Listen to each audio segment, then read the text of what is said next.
And you're live. It's 5:05 and welcome into a Friday edition of the Carolina Journal News Hour. News Talk 1110 99.3 WBT. I'm Nick Craig. Good morning to you. Well, the North Carolina House of Representatives this week passed House Bill 402, the regulations from the executive in need of scrutiny, the REINS Act, R-E-I-N-S Act, which is a significant move aimed at increasing legislative oversight of state agency rulemaking. Under the bill, if a regulation created by officials in the executive branch have a significant economic impact upwards of $1 million over a 12-month calendar, the North Carolina General Assembly would have a statutory role in approving the proposed rule.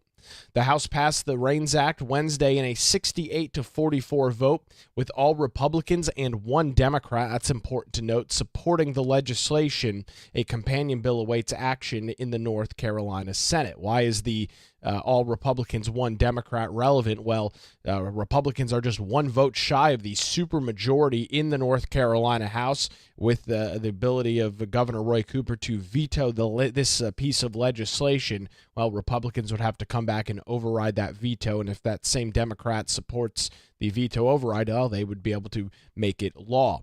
Regulation is one of the biggest cost drivers for North Carolina residents, second only to inflation, explained Representative Alan Chesser, the Republican out of Nash County. Yet nearly all of the state's over 110,000 rules go into effect without any sort of legislative oversight. Chesser said that the REINS Act ensures elected lawmakers, not unelected agencies, are accountable for the majority for major regulatory decisions, giving citizens someone to hold responsible. He explained on the House floor earlier this week, quote, "Right now we've got over 110,000 regulations on the book in North Carolina, and almost 100% of them pass through our current system. Very few would cross this threshold to where it comes to our body where we would get to review it. What we're saying is that people should have someone to hold accountable, and that someone should be us." Bill sponsors in the North Carolina General Assembly said that the REINS Act provides greater government accountability in the regulatory reform process, returning power to the people and their representatives. Representative Chesser noted in committee this week that the final version is less intrusive than initially drafted. Democrats in opposition to the bill expressed concerns over potential constitutional issues as it relates to separation of powers. We'll get to some additional details on that with Brianna Kraemer from the Carolina Journal coming up here in just a little bit this morning on the Carolina Journal News Hour, where it's now 5:08 and News Talk 1110 99.3 WBT. We are continuing to track updates this morning as it relates to the high-stakes race for the North Carolina Supreme Court. Republican Jefferson Griffin, Democrat Allison Riggs. We've been tracking a whole bunch of stuff throughout the week. To walk us through the newest and the latest details we have this morning, Mitch Kokai from the John Locke Foundation joins us once again on the Carolina Journal News Hour. Mitch, can't thank you enough for your time over the last couple of weeks. What are we learning from Griffin's legal team this morning? Well, there are a couple of major developments to talk about since the last time you and I spoke. The first one involving Judge Jefferson Griffin, who is the Republican candidate in this state Supreme Court election against Democrat Allison Riggs. He filed a paperwork with the State Court of Appeals and forwarded a copy of it to the U.S. District Court Chief Judge Richard Myers, and basically said it looks as if the State Board of Elections plans to defy the court orders about how to proceed in resolving this election. And here's what he means. We know that one of the most significant developments in this case was that the state Supreme Court unanimously agreed that 60,000 plus voters who had incomplete voter registrations, their votes are going to count. They're no longer in jeopardy of having any of their votes thrown out. But we still have two other categories of voters that could potentially be thrown out of this election. One is a couple hundred or more voters called never residents. They are adults and eligible to vote and are U.S. citizens, but have never lived in North Carolina and only have a connection to North Carolina because their parents once lived in the state. And so that's one category that's being challenged. The other is overseas voters who cast ballots without photo ID. Now, Chief Judge Myers issued an order to the State Board of Elections asking to find out how they're going to deal with these voters and how many votes would be affected by this. You and I have talked about the fact that the State Board of Elections said it's going to look at no more than 1,675 votes, combining the two categories together. Well, Jefferson Griffin, in his latest court filing, says that's wrong. That the State Board of Elections should be looking at much more than that. One, he says, in the category of the never residents, those ballots need to be thrown out. The State Board of Elections is talking about going back and seeing how many of them are really never residents, how many are not. Griffin says that flies in the face of what the courts at the state level have said to do. They just say throw those out, period, done. And then in the case of the overseas voters, the State Board of Elections wants to limit it to the 1,400 voters who are tied to Guilford County, because those were the ones that Jefferson Griffin had challenged by the time that a deadline was reached for him to make his ballot protests. But he said, as this court process has gone on, he identified 5,500 voters in that category, combining some from other counties that were late in getting information to him.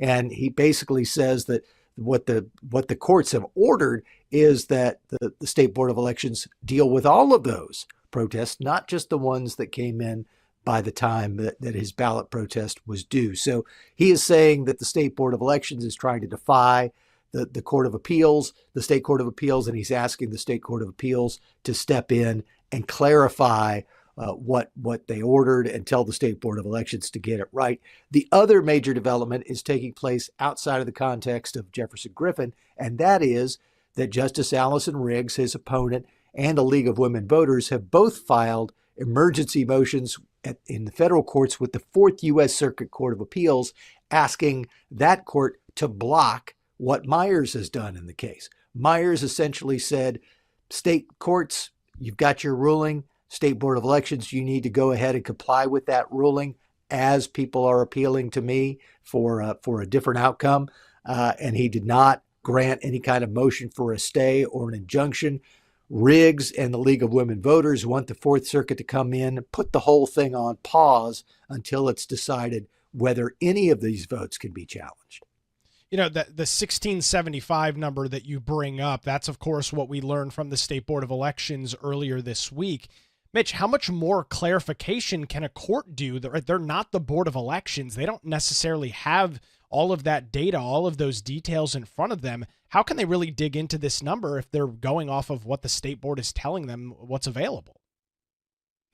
Well, what Griffin is arguing is that the State Board is not looking at what the court actually said. The court said you look at the challenged voters and you go through this process that would allow them to cure their ballots. The State Court of Appeals was not particularly clear in saying you have to address all 5,509 votes that Jefferson Griffin has identified in his court documents. But the Griffin team is saying that's what the Court of Appeals meant, and that the State Board of Elections is purposely ignoring that so they can narrow the number of ballots that are being tested. So that's why he's asking the Court of Appeals to step in and say, did the State Board of Elections read what you said correctly? Griffin thinks not, and thinks that the State Court of Appeals was actually calling for a review of all of the ballots that Griffin has been challenging during the course of the legal process, not just the initial group that met the deadline that was set during the election protest. If the Court of Appeals does clarify this number, and let's just, for argument's sake this morning, assume it's those 5,500 ballots that are at the higher end that we're talking about, Mitch, can they do that unilaterally themselves, or does this then have to go back to the state Supreme Court, back to Judge Richard Myers? I mean, there's a lot of different parties all involved in this now. It's rather confusing. Well, we can be certain that any ruling that's in favor of Jefferson Griffin at all is going to end up in federal court and be appealed. So you have a couple different things going on. If the Fourth Circuit steps in and grants the motion for an injunction, then everything is on pause until the Fourth Circuit and eventually then Richard Myers decide what the federal courts have to say about this. If that doesn't happen, if the Fourth Circuit doesn't step in, then this process will move forward, and the State Court of Appeals would either issue some sort of clarifying order or bring the parties back for more arguments. My guess is more likely it'd be some sort of clarifying order. Then the State Board of Elections and or Allison Riggs or any of the other parties who've now become involved in the case could appeal that ruling. It would probably have to go back first to the state Supreme Court, or they might try to jump it straight to the federal courts again and try to get some sort of resolution. But one thing is clear is that we don't know exactly how this case is going to move forward until we know what the Fourth Circuit is going to say about whether to pause what Judge Myers did. The one thing that we know time-wise on that is that the Fourth Circuit gave the State Board of Elections and Jefferson Griffin until 5 p.m. on Monday to respond to these emergency motions. So we're not going to see any action from the Fourth Circuit, one would expect, this week. It's likely to be either late Monday evening or early in next week that they'd have some sort of ruling about whether they're going to step in and pause this whole thing. A lot of different moving pieces that we are tracking heading into the Easter weekend. Mitch, we appreciate the time this morning. Mitch Kokai from the John Locke Foundation joins us on the Carolina Journal News Hour. Where it's now 5:16, News Talk 1110, 99.3 WBT. It's time to get a look at the roadways on this Friday morning. A look at traffic with Boomer Von Cannon. Hey, thank you.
521. Welcome back to the Carolina Journal News Hour, streaming live this morning on our Carolina Journal YouTube channel. You can take the show with you on demand by checking out our podcast. It's available in wherever you get your shows, whether that be Spotify, Apple Podcasts, Google Play. Just search for the Carolina Journal News Hour, tap the subscribe and follow button. You'll get a new show delivered each and every weekday morning. After hours of floor debate on the Senate budget proposal with pushback from Democrats, the North Carolina Senate has passed the 25 through 27 biennium budget through their chamber, officially initiating the negotiation process with the North Carolina House. In less than 1 week, the North Carolina Senate introduced and passed its $66 billion biennium budget proposal in a 30-15 vote, with 4 Democrats joining Republicans in approving the bill. The mid-April passage puts the General Assembly on a quicker-than-normal schedule, leaving a window of opportunity for the budget to be settled by the end of June, a goal that typically proves unsuccessful for lawmakers in Raleigh. Senate Leader Phil Berger, the Republican out of Rockingham County, said, quote, "North Carolina's economy is stronger than ever before. We have an incredible opportunity to build on the last 14 years of success with this budget by providing additional tax relief, supporting teachers and state employees, and continuing our hurricane recovery efforts. And we can all do that while taking unnecessary bureaucratic bloat out of government." About 50 amendment proposals were offered on the Senate floor from both Democrats and Republicans. Democrats criticized the bill's efforts to cut taxes, including both personal income and franchise taxes, while allegedly not providing enough funding for other areas like state employee pay. Senator Greg Meyer, the Democrat from Wake County, said on the Senate floor, quote, "This is a cheapskates budget. We are not cheapskates states. We could be doing so much more for North Carolina." We, of course, have been going over all of the details of the budget throughout the week. We've got a story up this morning that kind of gives some of those more higher-level overview items. You can read those details by visiting our website this morning, carolinajournal.com, where it's now 523, News Talk 1110, 99.3 WBT. Continuing our coverage this morning of the Senate Republicans' biennium budget that was released earlier this week. Brianna Kraemer from the Carolina Journal was actually at the budget presentation on Monday night as it took place at the General Assembly. Brianna, this morning we're talking about certificate of need. This was mentioned a couple of different times within the budget. Can you first walk us through what certificate of need is as you understand it and why this is something that's relevant that lawmakers, at least in the Senate side, are pushing pretty heavily in the budget? Yeah. Hey, Nick. Certificate of need laws are something that has been a focal point in the General Assembly this week, especially on the Senate side. They've been discussing certificate of need laws and repealing these laws in several different areas this week, in the budget and then also in a bill that just passed on the Senate floor. So what certificate of need laws do is it requires healthcare providers to secure certificate of need before building new facilities, before they can add hospital beds or buy major medical equipment. So really, legislators are saying that this drives up costs of healthcare. It's anti-competitive, anti-free market, and really it just kind of shuts down a free economy in the healthcare space and allowing hospitals to make decisions on their own without going to get approval for a certificate of need for whatever they might need, because the process of securing a certificate takes time, it takes money, and competitors can tie up these decisions in lengthy court battles, or even obtain their own certificate for, say, additional hospital beds, so that their competition cannot. So it's quite the situation in North Carolina that's caused a lot of discussion, and it's something that senators want to repeal, they want to get rid of, and so they are doing that through a couple of different measures that went through the Senate this week. Well, for anybody that's had the pleasure of dealing with medical service providers here in North Carolina, we've seen studies. North Carolina has some of the most expensive healthcare anywhere across the United States. And Brianna, I can't imagine that a medical facility would be interested in investing a whole bunch of money into beds or equipments that they truly didn't need this idea that they have to go and essentially beg the state to get new equipment or bring new beds online seems to be just absolutely ridiculous. Yeah, absolutely. And so Senate Bill 370, it passed in the Senate this week in a 31-17 vote on Tuesday, with 2 Democrats joining all Republicans in support of this repeal. And one part of it would remove the need for state approval to establish or expand certain healthcare facilities and services starting in 2026, with more repeals to fully dismantle the CON framework in the years ahead. So that is within this one Senate bill. But then in the budget, we also see they have language in there also trying to repeal it, and also dealing with the new children's hospital that is set to come to North Carolina.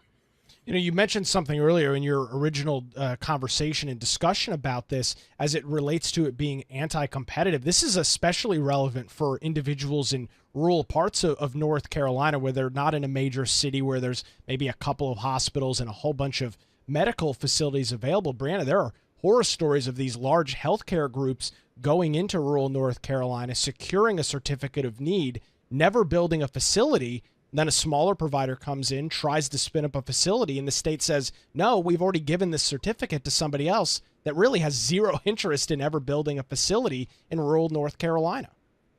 Mm-hmm. That's right. And legislators said that North Carolina is one of the most heavily regulated CON states in the nation.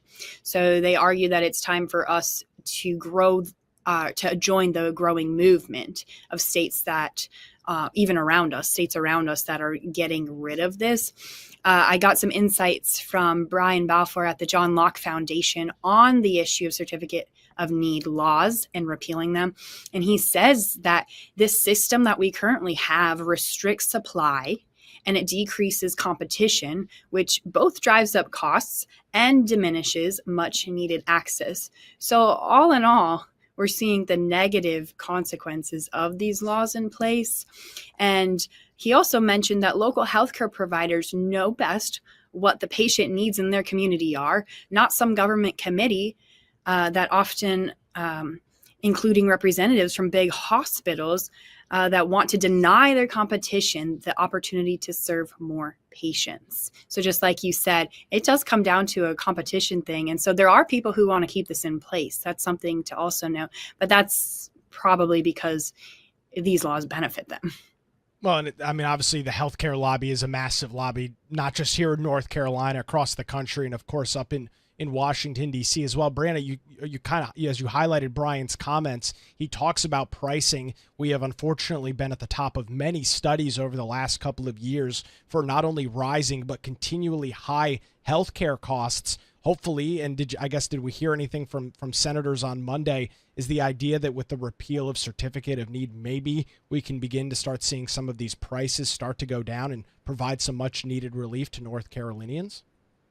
Yeah, and that's something that the Senate has been focused on this year, is making some healthcare changes in North Carolina, because we are one of the most expensive states in the country for healthcare. So this is an effort to do that, because they say less government intervention, less government regulation in the healthcare space will allow for more competition. So that is something that they are hoping for.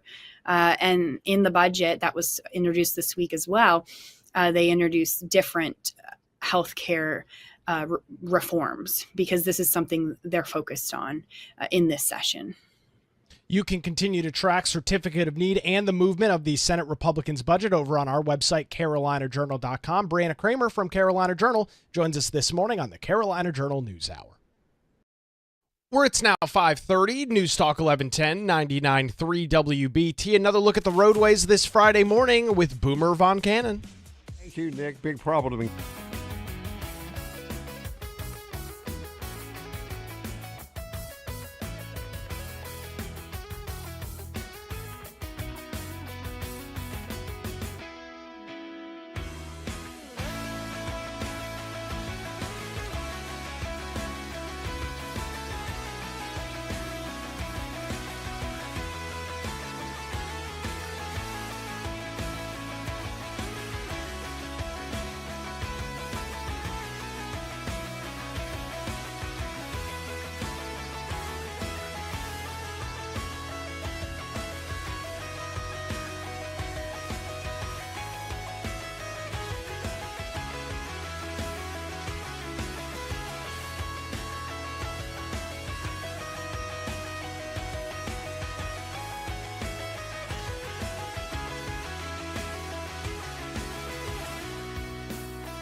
Get ready, Charlotte. The Mech Mile presented by Albemarle is back at the American Legion Memorial Stadium coming up on May the 10th. Whether you walk, run, or jog, there's a spot just for you. All ages, all speeds, everyone is welcome. And don't forget, kids under 13 run for free when they register. Sign up right now at mechmile.com and score your custom medal and t-shirt. That's mechmile.com. It's the Mech Mile at the American Legion Memorial Stadium coming up on May the 10th. It's 5:38. Welcome back to the Carolina Journal News Hour. News Talk 1110 99.3 WBT. Yesterday in Washington, D.C., U.S. Representative Tim Moore introduced bipartisan legislation in partnership with Representative Cleo Fields, a Democrat out of Louisiana, to bring clarity and insight into the U.S. Department of Housing and Urban Development in allocation of disaster relief and mitigation funding. These funds are allocated through the Community Development Block Grant Disaster Recovery Program, CDBGDR. We've talked about that and had an interview earlier this week with Teresa Opeka on these grants. Moore said in a press release, quote, "Hurricane Helene taught us that the way that the federal disaster relief funds are distributed and overseen needs serious improvement. Families in western North Carolina were left waiting without answers, and there was no clear explanation for how decisions were made. This bill shines a light onto that process so that we can hold HUD accountable and make sure help gets into the communities that need it most." The bill mandates that HUD submit an annual report to Congress outlining the methodology used to allocate money through those various grant funds. An initial report will cover allocations from the past 2 years, and subsequent reports will provide annual updates each and every year. The sponsors believe enhancing transparency will enable Congress and the public to assess how federal disaster relief is being distributed, how resources are being determined, and whether communities are being treated equally. HUD is not currently obligated to adhere to standardized formulas for distributing disaster funds, which in fact can result in potential funding disparities across states and disaster events. Recently, the HUD secretary in Scott Turner shot down a program in Buncombe County funded through a community development block grant.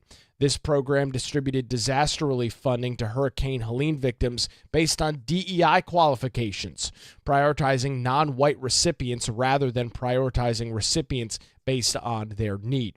This disaster recovery transparency bill, as I mentioned, was introduced yesterday.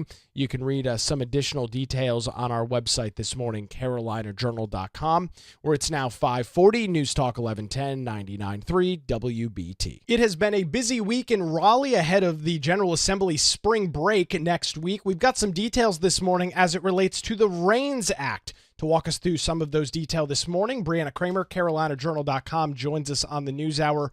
Brianna, we've chatted briefly in the past about the REINS Act. Can you walk us through what this is from the top down and then what we're learning out of the GA this week? Yes, absolutely, Nick. So the REINS Act is back in center stage this week in Raleigh. It cleared the North Carolina House of Representatives. And really what this would do, if it becomes law, would require legislative oversight of costly rules in the executive branch. So it stands for Regulations from the Executive in Need of Scrutiny, REINS Act. And really what this is doing is requiring any rule that comes out of the executive branch, so state agencies, that is going to have an economic impact of over $1 million to get prior approval from the North Carolina General Assembly. So the state legislature is wanting to have a role in the rulemaking process if it's going to have a substantial impact on North Carolinians. You say substantial impact. Listening to some debates on the House floor Wednesday afternoon, Brianna, Democrats claim that $1 million is not a significant enough impact. They claim that that number and that threshold should be a lot higher. I don't know about you, but $1 million seems like a lot, at least for me. That seems to be the big thing that the Republicans are pushing with this legislation is overburdensome regulation that actually has an impact on North Carolina taxpayers and maybe even their wallet. Yes, absolutely. And really what they say this deals with is the bureaucracy and just an overreaching government, the administrative state. So really state employees maybe that are working in state agencies that are unelected and that are pushing forward just different laws and rules that are impacting all taxpayers, and they weren't even elected into office. And so legislators say this at least will give a little bit of accountability and oversight, because the General Assembly would have a say in it. And so they are elected by the people. And so there would be a little bit more representation when it comes to voters. They would be able to go to their representatives in the General Assembly and look to them. So a little bit more accountability is what they're hoping for with this rule. So really, there's over 110,000 rules or regulations in North Carolina right now. And so it's not like this rule would affect a substantial amount of regulations, because a lot of rules are less than $1 million in economic impact. So that's another thing that Republicans pointed out, is that this is not going to impact all kinds of rules state agencies are coming out with, but rather just a small amount that could have a substantial impact. Yeah, from some of the debate I heard on Wednesday, it seemed like maybe a couple of dozen a year at the absolute most. If there was a lot going on, maybe as few as just a handful of per year that would reach that threshold of $1 million over that 12-month period of time. Yes, that's right. And so we're not looking at a whole lot, but definitely still cause for concern from Democrats who were opposed to it. They pointed to potential constitutional issues with separation of powers. That was the main point in opposition that was brought up, because obviously that is taking a step from the legislative branch into the executive branch. But again, Republicans that were for this were actually saying, well, actually, the executive branch has overstepped its bounds. It's become a legislative body. They're coming up with these massive rules and maybe massive like spending rules that we need to have some oversight with. And so I think they are viewing this as something to take back a little bit of their power. And again, when we're talking about Democrats and they were opposed to this, but there actually was one who supported the legislation, which is a really important point to bring up, because it passed on Wednesday in a 68-44 vote with all Republicans and one Democrat supporting it, which really interesting because we know that the House is one seat shy of their supermajority power. And so by having one Democrat on their side right now, it looks like potentially if this were to be vetoed by the governor, it could come back to the House and have enough support to get over the finish line. Yeah, obviously these margins and numbers are something that we're going to be following closely. As you mentioned, Republicans one short in the House of the supermajority. They do, in fact, have it in the Senate, so no issue there. And then the question, of course, would be what Governor Josh Stein decides to do with this legislation, which, Brianna, I guess I'll note, I think it's important to maybe bring to our audience this morning. The REINS Act is something that has been pushed in a lot of state general assemblies over the last couple of years and has had some great success in some other states across the country as well.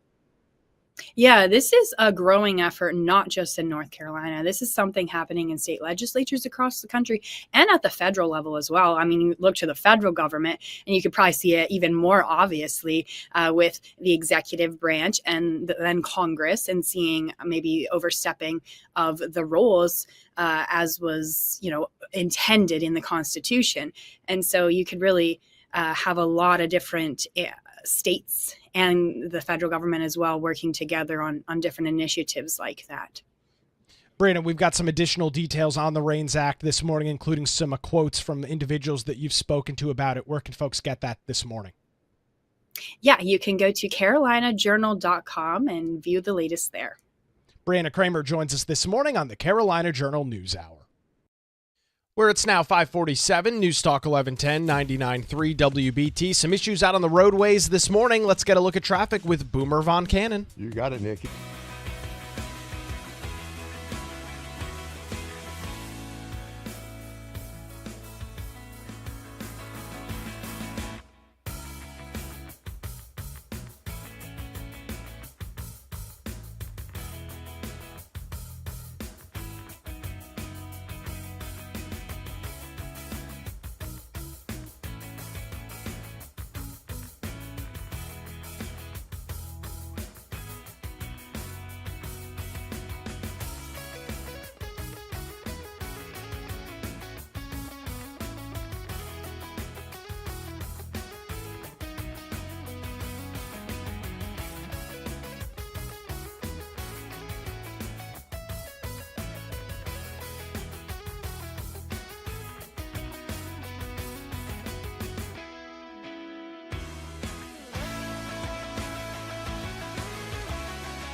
Good morning again. It's 5:53. Welcome back to the Carolina Journal News Hour. News Talk 1110, 99.3 WBT. Keeping our attention in the North Carolina General Assembly this morning. A bill that would ban sexually explicit materials from public school libraries was fast-tracked through the North Carolina House this week. The measure, House Bill 636, passed the chamber in a 63-46 vote. State Representative Neil Jackson, the Republican out of Moore County, said, quote, "Since the beginning of our country, we have recognized the importance of protecting the innocence of children, and that's what this bill is all about."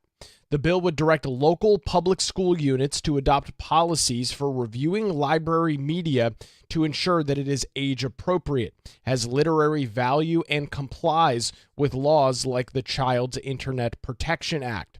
The bill directs for the creation of a community library advisory committee composed of parents and school personnel to review said materials. Parents, guardians, or residents could file lawsuits against school districts for violations with damages of up to $5,000 per violation, plus attorney fees if the school refuses to act. The measure also directs the State Board of Education to maintain a publicly accessible database of library media rejected by local schools across the state. This is one of many pieces of legislation that we're tracking throughout the week. It has been a very busy one. You can read additional details on that this morning by visiting our website, carolinajournal.com. Recapping one of our big stories this morning, Republican State Supreme Court candidate Jefferson Griffin is arguing in a new court filing that the North Carolina State Board of Elections plans to defy a court order in an ongoing election dispute. Griffin currently challenges the board's plans to consider no more than 1,675 targeted ballots from last fall's statewide election. Griffin, as we've reported, currently trails Justice Allison Riggs by 734 out of more than 5.5 million ballots cast in the November 2024 election. Griffin has asked the state court to consider throwing out some 65,000 or more ballots challenged as unlawful. And the big news that we're tracking this morning over the last few days is that Griffin has asked for the appeals court to go forward and provide some additional information as to how many of these could be as high as about 5,600 ballots, could be as low as about 1,600 ballots. How many of those will actually be counted? He, again, making the claim this morning that the State Board of Election plans on defying that court order and is asking for some clarification there. A Supreme Court order last Friday rejected Griffin's challenge of more than 60,000 voters with incomplete voter registration records. Now Griffin and the election boards dispute the number of ballots that are still subject to the ongoing challenge. Griffin's court filing suggests more than about 5,600 ballots remain in dispute. The election board indicated in a federal court filing earlier this week that it plans to review no more than 1,675 ballots.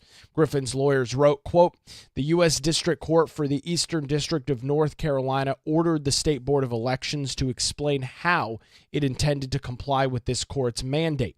The State Board filed a notice explaining its intentions on April the 15th. In its notice, the board explained that it intends to defy this court's mandate rather than complying with it." This has obviously been a pretty confusing and lengthy legal challenge and battle over the last couple of months. We will keep an eye on it over the Easter weekend and provide you updates as soon as we get it over on our website at carolinajournal.com. Well, that's going to do it for a Friday edition. WBT News is next, followed by Good Morning BT. We're back with you Monday morning, 5 to 6, right here on News Talk 1110 and 99.3 WBT. Have a great Easter weekend.